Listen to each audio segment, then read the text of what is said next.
Kadang orang itu jelek, hitam, bau lagi, kalau perlu nikah nggak laku. Tetapi karena dia ini hatinya, isinya adalah mutiara iman, maka orang ini nanti dibangkitkan dari kubur, akan memancar cahaya dari dia yang bisa kelihatan dari perjalanan sekian jauh, sekian ratus tahun.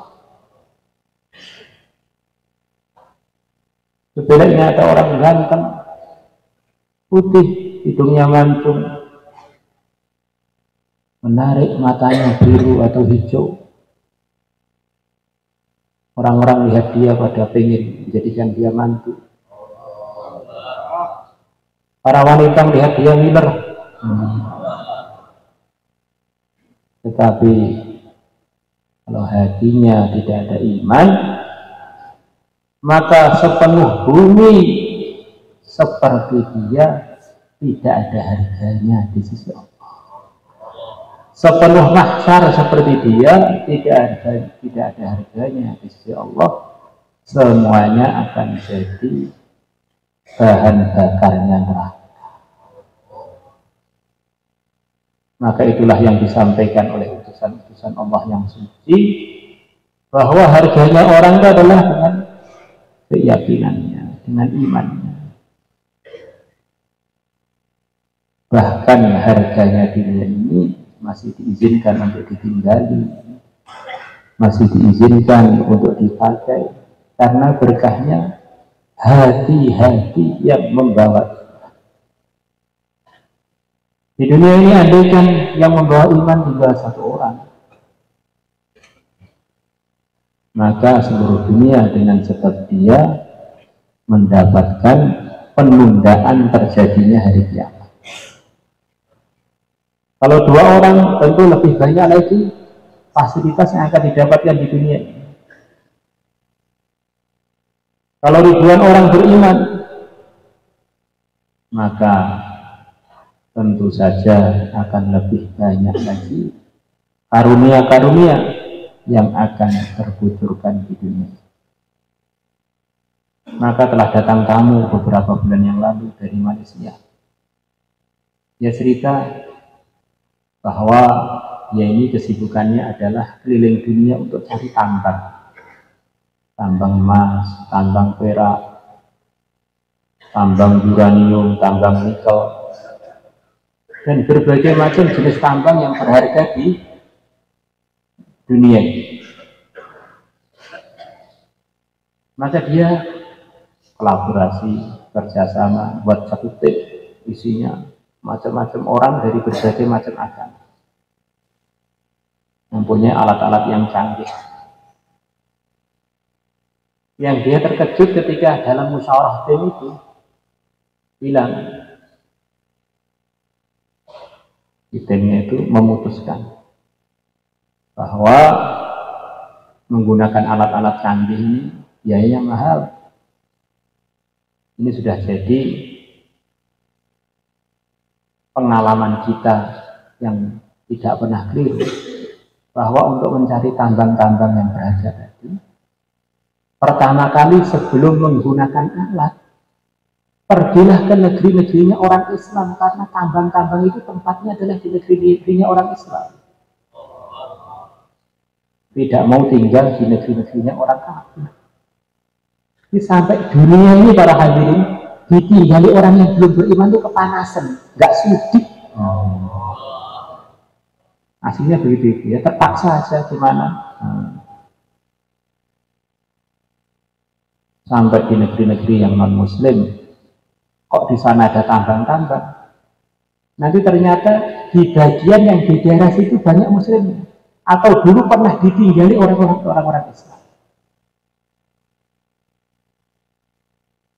Beberapa tahun yang lalu kami umroh, ketemu dengan Karbon Saudi,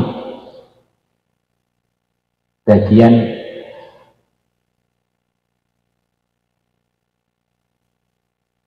pengeburan minyak, termasuk dia direkturnya. Dia cerita bahwa negara Saudi itu sulit untuk miskin. Kok bisa? Iya, memang sudah takdir Allah. Tidak ada amalan yang berterusan 24 jam. Di seluruh dunia yang lebih marak, lebih banyak melebihi di Arab Saudi, khususnya di Mekah dan Madinah. Jadi kami telah melihat lewat satelit katanya.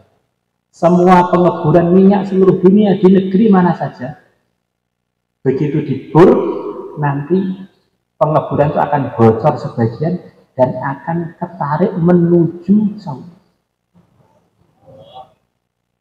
Menuju terutama daerah-daerah dekat Mekah, menuju ke arah ibunya seluruh kampung, Ummul Qura, Mekah Al-Mukarramah.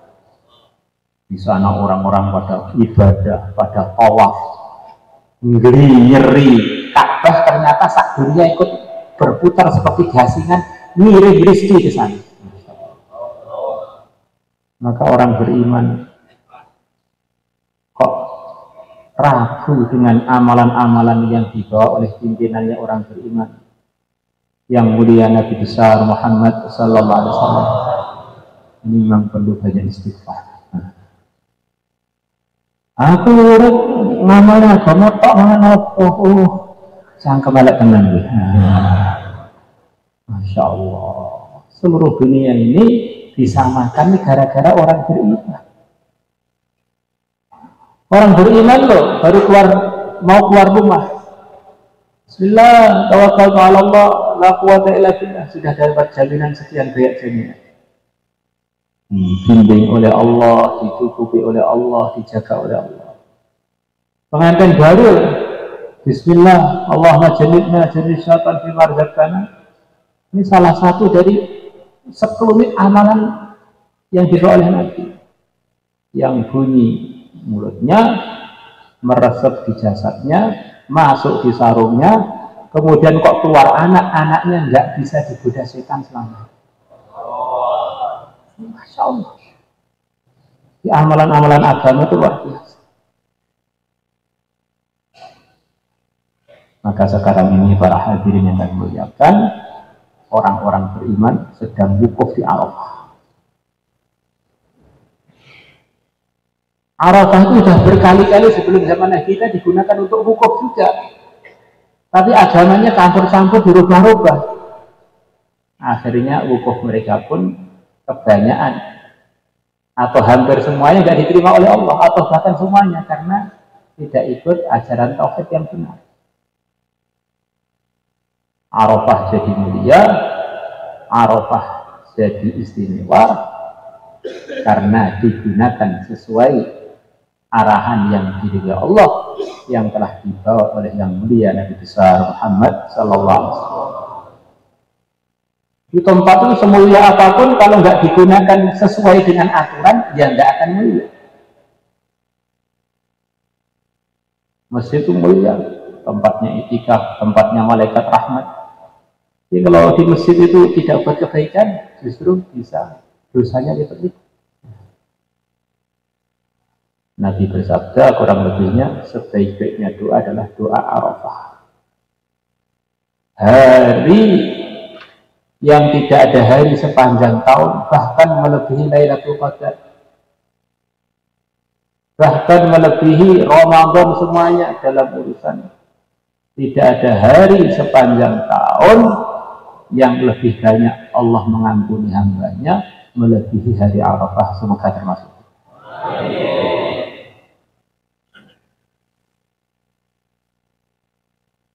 Maka dulu para sahabat kalau di Arafah sudah mulai doa, sahabat-sahabat yang jauh-jauh termasuk yang di Madinah, termasuk sahabat Ibnu Abbas, dia mengumpulkan teman-temannya, mengumpulkan keluarganya untuk takrif, untuk menyertai doanya orang-orang di Arafah.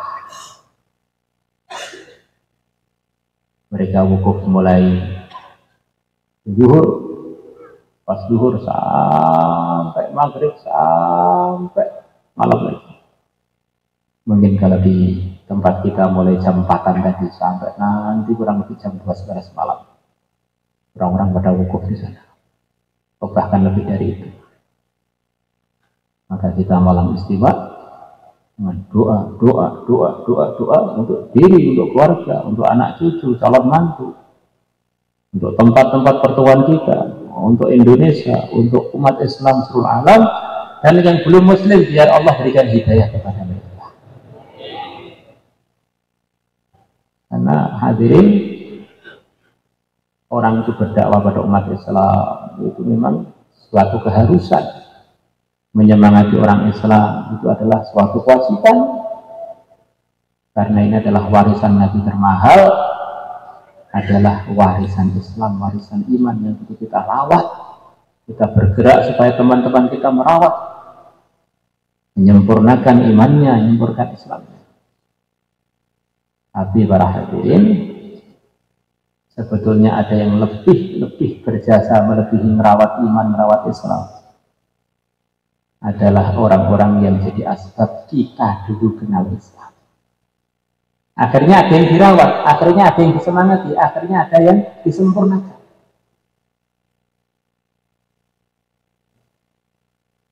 Maka kalau cerita itu benar, mayoritas orang negeri kita Nusantara dulu non-muslim. Allah pilih sebagian da'inya Allah untuk bergerak ke Nusantara dengan sebab mereka, pengikut mereka, penerus mereka, doa-doa mereka, maka akhirnya Nusantara menjadi, khususan Indonesia, mayoritas Islam.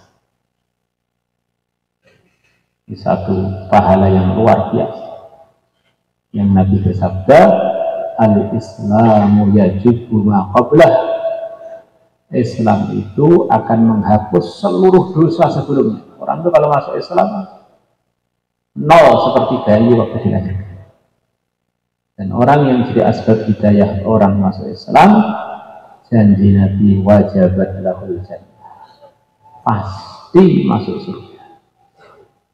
Kalau orang jadi asbab hidayah orang dari sudah Islam menjadi ahli masjid, menjadi ahli dakwah, menjadi ahli wirid, maka pahala yang dijanjikan diantaranya adalu alal khairi kafa'ilihi. Orang yang menunjukkan atas kebaikan, maka dia akan mendapatkan pahala seperti yang melaksanakan. Tambah banyak orang kita semangati dari kalangan orang iman untuk meningkatkan imannya, meningkatkan Islamnya, tambah banyak pahala terkirim kepada kita. Dan sudah janjinya Rasulullah Sallallahu Alaihi Wasallam, semua non-Muslim yang ada di dunia ini suatu saat akan dapat hidayah. Maka walaupun kita mungkin belum tahu hikmahnya bagaimana bergerak kepada yang non-muslim, minimal kita doa, ya Allah, Allah telah berjanji akan datang satu masa orang-orang yang di dunia ini semuanya dapat hidayah, semuanya beriman. Ya Allah, di mana aja orang yang dapat hidayah dari belum beriman ke beriman, jadikanlah saya bagian yang mendapatkan pahala. Akan terus pada hal ini, akan banyak mu'allaf, akan banyak mu'allaf sampai seluruh dunia itu Islam semua. Insyaallah kita semuanya niat berakhir ini. Kemudian Nabi kita cerita perkara yang paling utama yang saya katakan dan dikatakan oleh nabi-nabi sebelum saya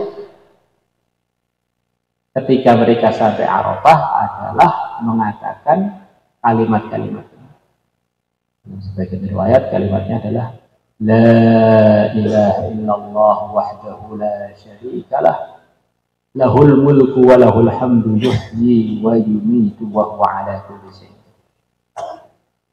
Tidak ditambah wa huwa hayyun la yamut bil khair, ini sebagian riwayat begitu. Maknanya mengembalikan, mengulang-ulang, memantapkan lagi bahwa segala sesuatu itu ada yang ngatur, ada yang memiliki, ada yang menciptakan, adalah yang maha satu, Allah saja. La ilaha illallah, tidak ada Tuhan selain Allah. Wahdahu, hanya Allah tak, selain Allah itu bukan Tuhan. La syarika lahu, tidak ada sekutu bagi Allah satu tok, tidak ada yang membandinginya dan tidak ada yang menyainginya selain Allah. Itu semuanya makhluknya, semuanya penciptaannya. Akhirnya menimbulkan sikap suka dan duka kembali kepada Allah. Susah atau senang selalu usaha bertahan dalam ridhonya Allah. Ada orang itu ketika susah, Masya Allah, kelihatan taat, wiridan, Masya Allah, tirakat. Begitu duitnya oke meluyur terus, gak tahu di masjid. Ada yang sebaliknya. Maka taat kepada Allah itu waktu suka dan duka, waktu senang dan susah. Ketika sudah belum punya anak, belum punya istri, Masya Allah, sudah seperti mirip-mirip wali. Begitu Qabil tuh jadi biayaan gak karu-karuan. Maka kita rasakan Tuhan hanya satu Allah saja, tidak ada yang menyainginya. Lahul mulku, semua kerajaan itu milik Allah. Kekuasaan milik Allah. Orang-orang yang selain Allah itu dititipi, diuji dengan kekuasaan. Bagaimana kalau punya kuasa pada istrinya, kuasa pada anaknya, kuasa pada kampungnya, kuasa pada negerinya, kuasa pada bawahannya. Digunakan untuk ridhonya Allah, apa digunakan untuk nilai? Walahul hamd. Hakikatnya yang layak dipuji itu hanya Allah saja. Jadi kita ini namanya punya apa? Kok kita bisa mengagumi diri kita? Yang layak dikagumi adalah yang memberikan keistimewaan, andaikan itu ada pada diri kita. Lahul hamd, lahul mulk wal hamd. Maka rasakan bahwa selain Allah itu enggak punya apa-apa. Maka kebaikan-kebaikan itu hakikatnya yang layak disyukuri hanyalah Allah saja. Kenapa kok bersyukur kepada orang tua? Karena ridhonya Allah kalau kita bersyukur pada orang tua. Kenapa bersyukur kepada orang yang telah berjasa kepada kita? Karena bersyukur kepada dia adalah meridhokan Allah, itulah perintah Allah. Umpama tidak, sebetulnya manusia itu hanya dititipi, perasaannya aja punya dan memiliki, padahal itu pinjaman. Umpamanya kita cerdas, mulai kapan kita punya pabrik kecerdasan? Andaikan kita kaya, mulai kapan kita punya pabrik kekayaan-kekayaan yang telah kita kumpulkan itu? Itu semuanya pinjaman. Kita lahir tanpa bawa apa-apa, kita mati pun tidak membawa apa. Itulah hakikatnya kita. Yang punya hanya Allah. Lahul mulku wal hamdu. Wa huwa ala kulli syai'in qadir. Dan dialah Allah atas segala sesuatu maha kuasa. Ada orang yang pintar, rezekinya sedikit.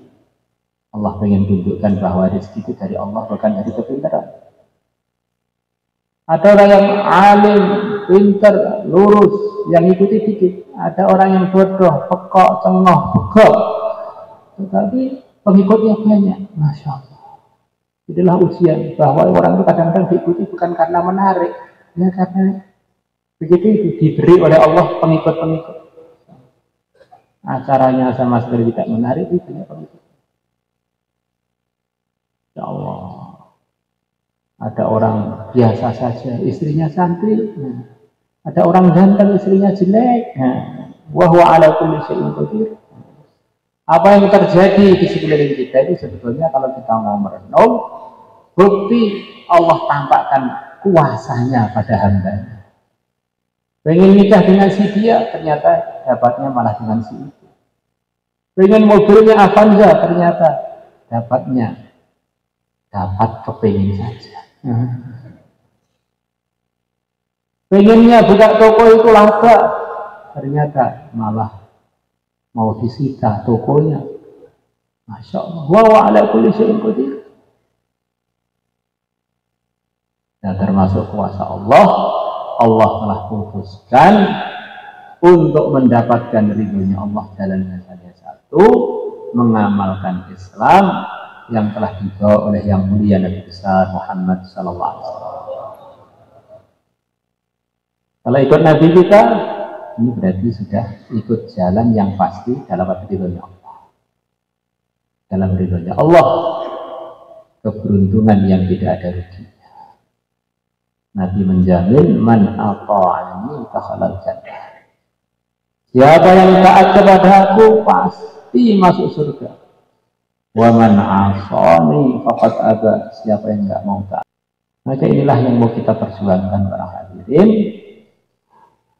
Memperjuangkan, memantapkan, merawat, mempertahankan keyakinan yang benar kepada Allah. Kemudian untuk menuju ridhonya Allah jalannya hanya satu, ikut yang mulia Nabi besar Muhammad SAW. Orang itu kalau sudah dapat ridhonya Allah, ikut Rasulullah, apapun keadaannya dia ini adalah orang untung. Miskin juga untung, kaya juga untung, ganteng untung, nggak ganteng juga untung. Karena sudah mendapatkan kesuksesan yang pasti, yaitu ridhonya Allah dengan mengikuti yang mulia Nabi besar Muhammad SAW. Diceritakan nanti orang-orang yang masuk surga para hadirin akan berangkat rombongan-rombongan. Nah, orang itu siapa sih? Orang-orangnya kita ini termasuk orang. Kita ini termasuk orang atau termasuk apa, Pak? Termasuk orang atau termasuk garang? Insyaallah. Jadi penghuni kuburan dengan penghuni dunia itu ya gantian 11-12 podai. Nanti yang menghuni kubur itu ya kita ini kan umurnya hampir mirip-mirip, nanti akan masuk kuburan ya gantian setahun, 2 tahun, 10 tahun, akhirnya semuanya. Yang mana dulu ketika hidup berkelompok-kelompok. Nah nanti begitu bangun dari kuburan akan dibangkitkan mengikut kelompoknya masing-masing. Semoga Allah kelompokkan kita termasuk kelompoknya orang-orang beriman. Rombongan-rombongan. Maka suasana kehidupan kita ini sebetulnya suasana nanti di kubur kita. Sebagaimana dalam sekian banyak riwayat nanti kalau orang-orang masuk ke kuburan akan disambut oleh arwah-arwah yang dikubur. Karena suasana kuburan itu berbeda dengan suasana dunia. Walaupun kadang-kadang suasana dunia ini ditampakkan sebagian pada ahli kubur, tapi nggak lengkap. Maka begitu ada yang wafat, orang-orang iman yang didatangi teman-temannya yang wafat itu, mereka ditanya, bagaimana keadaan teman kita yang belum wafat ini yang di kuburan itu, bagaimana itu yang masih di atas dunia, bagaimana kondisinya kira-kira. Yang dulu di dunia kenal, di kuburan pun kenal. Dan akan bertanya orang-orang yang masih di dunia ini yang belum kenal, yang belum wafat dari mereka yang dia kenal. Maka hati-hati, kita ini masa depan kuburan sebelum akhirat kuburan itu sudah terlampak sampai sekarang ini. Nanti saya ikut grup mana itu sudah tampak.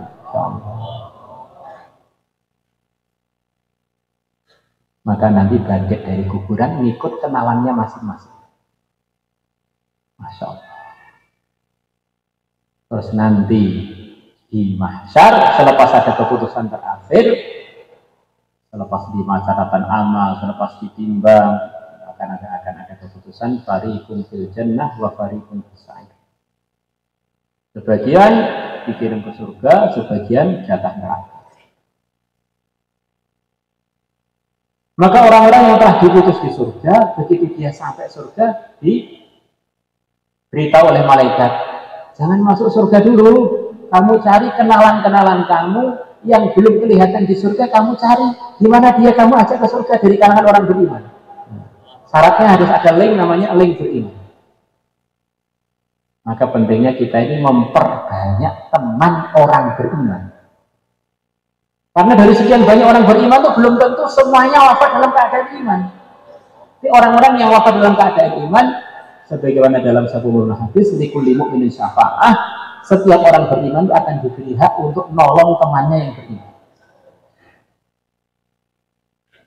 Maka kita bergerak dari pojok dunia ke pojok dunia, dari Trangkil sampai Temenggungan, dari Temenggungan sampai ke Pacitan, dari Pacitan sampai ke Pakistan, dari Pakistan sampai ke Finlandia, sampai mana mengunjungi teman-teman kita yang beriman. beriman, harapannya nanti kok ada sebagian masuk surga, nyari kita belum ada di sana. Ini kok uang terakhirnya buronnya ini ya. Nah, akhirnya kita ditarik oleh dia menuju surga.